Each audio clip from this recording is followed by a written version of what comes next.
अपने नेता पैदा करो, अपने सारा अधिकार मिलेगा। आप नहीं चाहते कि भाई हमारा कोई नेता बने, आगे आवे, हमारी आवाज उठे, क्योंकि आपने दबवा रहना है। और आप चुनिंदा नेता हैं, डीएससी समाज के नेता हैं, उन्हें ध्यान देना चाहिए कि भाई 4 बच्चे खड़े हैं आपके, वेल एजुकेटेड पर्सन खड़े हैं, उनने किस तरीके से जिता के, आप उनको बोलो जिता के विधानसभा में जिस साइड वो जाओगे उस साइड लागू होगा डीएससी का जो लीडर बनेंगे। वो सिर्फ शासक नहीं देना चाह रहे, वो सिर्फ ये बनना देना चाह रहे कि वो गुलाम रहे, हमेशा ही गुलाम रहे। आने वाला टाइम में वो कभी भी अपना विरोध कर रहा था, वो चाहे आप किसी भी समाज, चमार समाज की बात कर लो, यो पार्डन की बात करिए, अगर एकजुट हो गए तो भाई पार्टियां के मुंह पर ताला लग जाएगा। मैं क्या लग रहा हूँ, जिस हिसाब से 2 वर्गीकरण करके बांट दिया है ना समाज, वो उनके विरोधी हैं, वो उनके प्रति मतलब एक जहर डाल दिया। अगर समाज एकजुट होगा तो मुख्यमंत्री अपना होगा, क्यों भाई आरक्षण की फिर अपने तरीके से लागू करवा सको। देखो, सबसे पहले तो डीएससी समाज है, जो मेरा डीएससी समाज है, उनके जितने भी क्रांतिकारी योद्धा रहे हैं और डीएससी लागू करवाने में उनका योगदान रहा है, उनको मेरा नमस्कार। और मैं आपके चैनल के माध्यम से आज प्रेस कॉन्फ्रेंस के माध्यम से एक चीज़ कहना चाहूँगा, जो युवा महासम्मेलन हुआ था 22 तारीख को, वो कहीं ना कहीं ये कह के बुलाया गया था कि ये कोई राजनीतिक मंच नहीं है, सिर्फ इसमें सारे के सारे डीएससी समाज के लोग होंगे, उसमें कोई राजनीति की बात नहीं होगी, और ये चयन किया जाएगा कि कौन सी पार्टी को हम समर्थन करेंगे और क्या हमारे क्या हमारे वो रहेंगे, एजेंडे रहेंगे। तो जिस टाइम वहाँ पर भीड़ इकट्ठी हुई, वहाँ पर जाने के बाद पता चला कि भाई वो सारा का सारा प्रोग्राम हाईजैक हो चुका है। तो मैं समाज से एक बात कहना चाहूँगा, जब अपना समाज ये लड़ाई लड़ रहा है तो क्या हमने सिर्फ किसी एक व्यक्ति का या किसी पार्टी का गुलाम बन कर रहना है क्या, या फिर हमने सब हमेशा ही टाट चुगन में और नारे लगान में युवाओं का वो करवाना है?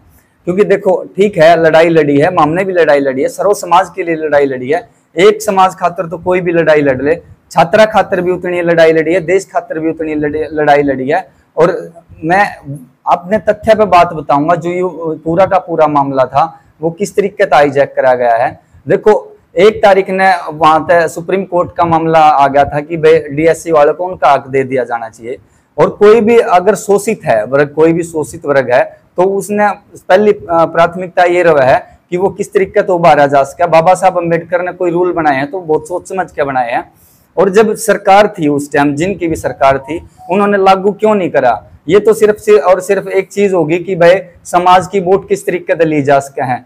कल को ये वोट लेकर है और मुकर जाओगे कि भाई हम लागू नहीं करेंगे डीएससी, तो फिर समाज किस जाओगा, और वो सीएम चेहरा दूसरी पार्टी का जो है टच में है बीजेपी के में, वो सीएम चेहरा हो जाओगा और वो मुख्यमंत्री आओगा, तो फिर कित जाओगा समाज, तो समाज ने कित वो मिलेगी, जगह मिलेगी।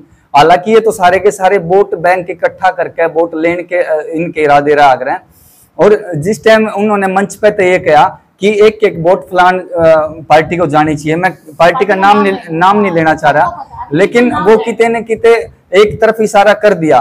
भाई, जब हमारी विधानसभा में 90 कैंडिडेट खड़े हैं और 5 कैंडिडेट डीएससी समाज के खड़े हैं, फाइट कर रहे हैं, वो लगातार फील्ड में रह रहे हैं, वेल एजुकेटेड पर्सन जो है इस चुनावी मैदान में उतर रहे हैं, चाहे वो बात कर लो अपने ये पीएचडी होल्डर हैं, अपने बरवाना कौन से गुरमेल्डा भी हैं, नारनौल सीट हैं, वेल एजुकेटेड हैं, चाहे वो असंत सीट की बात कर लो, बहन जी एडवोकेट भी हैं और पत्रकारिता में भी रही है। मैं खुद सफीदों तय विधानसभा का चुनाव लड़ रहा हूँ और मास कम्युनिकेशन मेरी ग्रेजुएशन रही है, मास्टर ऑफ सोशल वर्क में एमए कर लग रहा हूँ, पीएचडी के मेरा एडमिशन है अभी।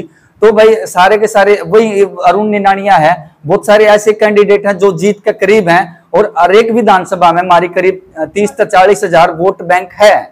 और जब हम बीजेपी मतलब किसी भी पार्टी को समर्थन कर रहे हैं, तो क्या वो हमारे 4-5 कैंडिडेट को समर्थन नहीं कर सकते? यूं किते न किते एक समाज को गलत दिशा में ले जाने का काम करा जा लग रहा है।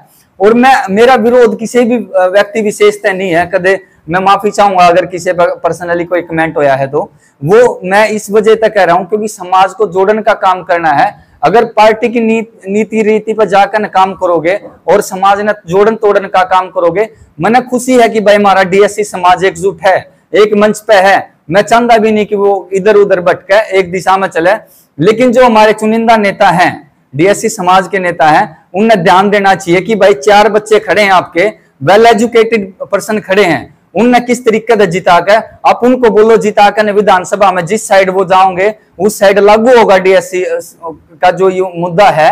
हमारे भी बच्चे जागरूक होंगे, हमारे भी बच्चे लागेंगे उसमें, हमारे भी भाई लीडर बनेंगे। वो सिर्फ शासक नहीं बनना देना चाह रहे, वो सिर्फ ये बनना देना चाह रहे कि वो गुलाम रहे, हमेशा ही गुलाम रहे, आने वाला टाइम में वो कदे भी शासक नहीं बन सका। लेकिन अगर जब समाज ने मेरे तक कोई आपत्ति है, वो चाह रहे कि भाई हैंड ओवर हो जाए, तो मैं हैंड ओवर होने भी तैयार हूं। मैं नू नहीं है कि जीत पर बैठ गया, समाज पहले है, देश पहले है, सबसे पहले मेरा देश है। जब देश से नहीं होगा तो के उसका कर लेंगे, आरक्षण का कर लेंगे, सबसे पहले देश। फिर जो तबका गरीब है, जिन्हें जरूरत है डीएससी की, उनको वो हक मिलना चाहिए, बहुत जरूरी है भाई। और जो दूसरे समाज है अपना विरोध कर रहा था, वो चाहे आप किसी भी समाज, चमार समाज की बात कर लो, यो पार्डन की बात करिए, अगर एकजुट हो गए तो भाई पार्टियां के मुंह पर ताला लग जाएगा। मैं क्या लग रहा हूं, जिस हिसाब से दो वर्गीकरण करके बांट दिया है ना समाज, वो उनके विरोधी हैं, वो उनके प्रति मतलब एक जहर डाल दिया। अगर समाज एकजुट होगा तो मुख्यमंत्री अपना होगा, क्यों भाई आरक्षण की फिर अपने तरीके से लागू करवा सको ना। ये सारी चीज सोचन समझन की बात है। अगर समाज एक दिशा में चलेगा तो बढ़िया तरीके से चले, अपने नेता पैदा करो, अपने सारा अधिकार मिलेगा। आप नहीं चाहते कि भाई हमारा कोई नेता बने, आगे आवे, हमारी आवाज उठे, क्योंकि आपने दबावार रहना है और आप दबावार रहने आए हैं। मैं कहोगे तो समाज के लोग अगर कहेंगे ना भाई हैंड ओवर कर दे, मैं हैंड ओवर करने तैयार हूं, लेकिन मैं कुछ विचारिक बात लेकर आया हूं और एक विचारधारा से जुड़ा हुआ बंदा हूं, जो कि मैं समाज का भला चाह रहा हूं, देश का भला चाह रहा हूं, हल्के का भला चाह रहा हूं। और बहुत सारे ऐसे नेता हैं जो उम्मीद रखे, उनके भी हौसले टूट जाएंगे आने वाले टाइम में। अगर मैं बैठ गया ना तो वो सारे जो युवा आना चाह रहे हैं, लाइन में आना चाह रहे हैं, वो कभी भी फ्रंट में नहीं आ पाओगे। और मेरा कहने का मतलब यू है भाई समाज एकजुट हो, लेकिन अपने जो बच्चे खड़े हैं, 4-5 कैंडिडेट हैं, ज्यादा कैंडिडेट नहीं है, 90 विधानसभा पर आप उनका समर्थन कर रहे हो, तो क्या 5 विधानसभा पे आप अपना डीएससी खातर समर्थन नहीं कर सकते? आप 90 विधानसभा की बात करोगे तो कितनी पावर होगी, कितनी ताकत होगी। वो सारे आदमी एकजुट होकर अपने अपने सगे संबंधी तक कहेंगे कि भाई इनको जिताओ। ठीक है, आपने जिस पार्टी को सपोर्ट करना है करो, मैं आपका विरोध नहीं कर रहा, लेकिन सबसे प्राथमिकता ये बने है जो हमारे कैंडिडेट है उनने किस तरीके से विधानसभा में पहुंचाओगे। अगर भाई आप समर्थन करोगे ना तो हमारा जो भी चैनल तक जुड़ना चाहे साथी, उनका समर्थन है। अगर भाई मेरे विरोध में जाना चाहे तो देखो, मैंने समाज के खिलाफ नहीं हूं बिल्कुल भी, और ना मैं जाना चाहता। सबसे पहला है कि हमारा भाईचारा किस तरीके से जुड़ा रहा है, मैं जो करो वो कहेंगे उस तरीके से करने तैयार हूं। लेकिन प्राथमिकता ये होनी चाहिए कि हमारे जो कैंडिडेट खड़े हैं वो विधानसभा में जावे, समाज खातर आवाज उठावे, ना कि दबुआर बनकर उनके इशारे पर नाचे। कल वो मुकर जाओगे आपके अपने बयान तक कि भाई उन्हें मैनिफेस्टो में कितने नहीं लिखा है कि भाई हम डीएससी को इनका हक देंगे। सुप्रीम कोर्ट ने गाइडेंस दे दी कि भाई आप करो, आचार संहिता तो बाद में लगी है, उसके टाइम था पूरा का पूरा, वो चांदी तो कर देंदी। उससे पहले कई स्टेटों में लागू भी कराया गया है। ये समाज को तोड़ने की बात नहीं है, समाज को जोड़ने की बात कर रहा हूं मैं। और संदेश है जो साथी जुड़ना चाहे, मेरा कांटेक्ट नंबर भी है 9991003157।